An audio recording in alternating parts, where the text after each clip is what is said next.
This is Valley News Live at noon.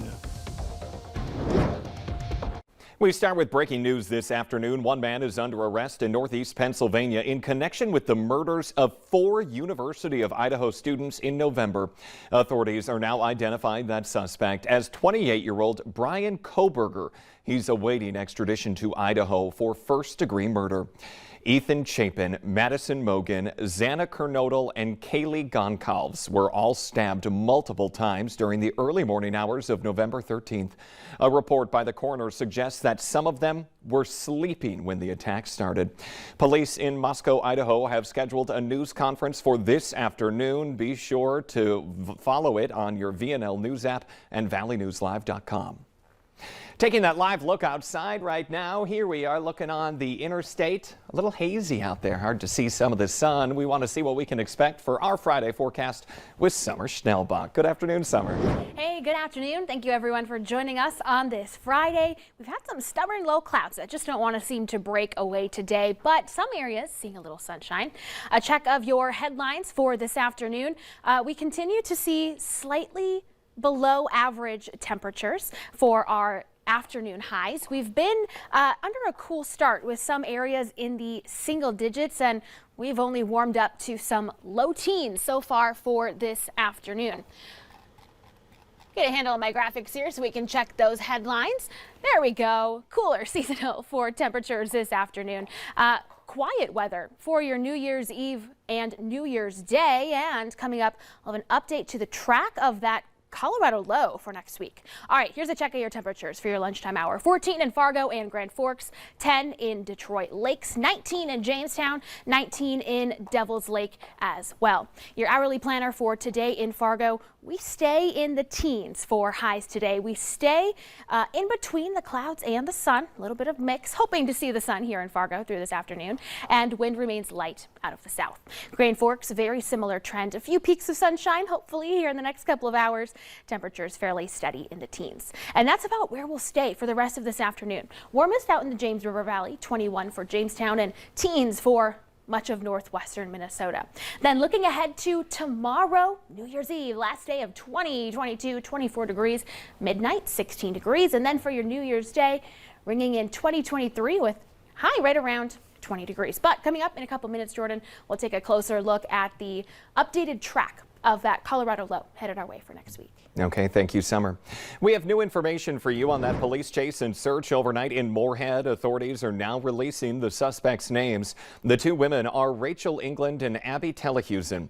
Police say it started just after midnight in the 2800 block of 20th Street South. Authorities were trying to stop the car for an equipment violation, but the driver took off and eventually bailed out of the car. The driver and passenger were both eventually found after a short search. They were both arrested for fleeing, and Telehusen has several warrants. A North Dakota inmate is back behind bars after being on the loose for 3 hours. Police say 41-year-old Travis Tessera walked away from the Missouri River Correctional Center in Bismarck last night around 6:30. He was arrested at a Bismarck gas station about 3 hours later and then taken to the state penitentiary. Tessera was originally serving time for criminal mischief and domestic violence.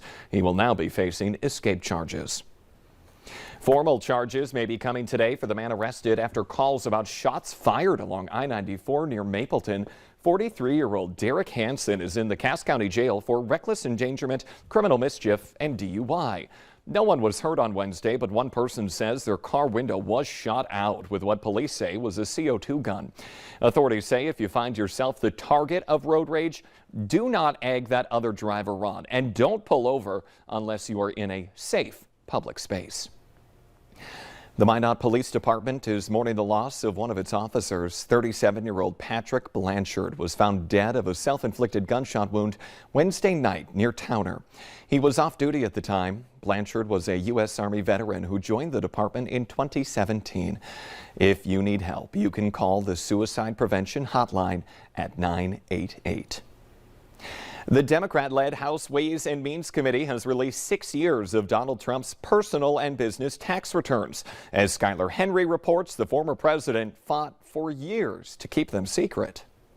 Congressional analysis of personal and business tax forms from 2015 to 2020 revealed the former First family reported more losses than gains in 6 years since 2015.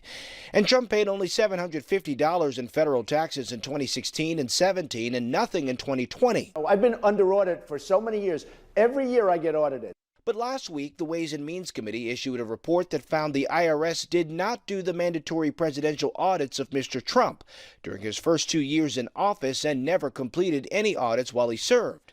Congress's nonpartisan Joint Committee on Taxation found multiple red flags in Trump's tax returns, including his carryover losses and deductions tied to conservation and charitable donations. They're also looking at loans to his children that could be taxable gifts. Mr. Chairman, on this vote, I have 24 yeas, 16 noes. The committee voted down party lines to make the former president's tax returns public, a move he fought for more than 3 years, attempting to keep his finances private, breaking decades of political norms when he refused to voluntarily release his tax returns. In a statement sent to CBS News, Trump said the release shows, quote, how proudly successful I have been. He also criticized Democrats for releasing it and the Supreme Court for approving the release.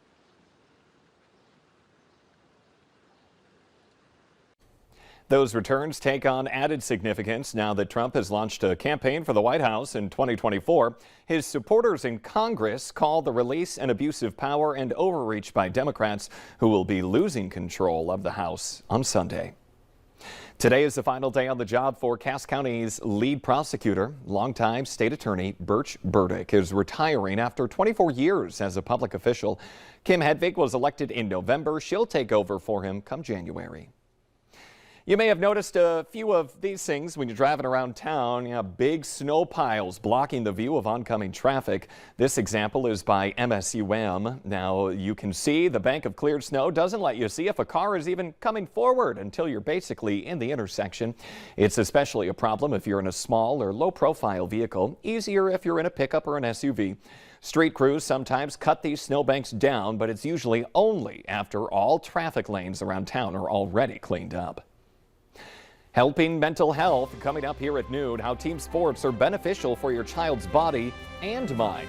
Plus, we're having a hard time seeing that sun today. Summer Schnellbach will let us know if we'll ever get a peek of Mr. Sun on this final Friday of 2022.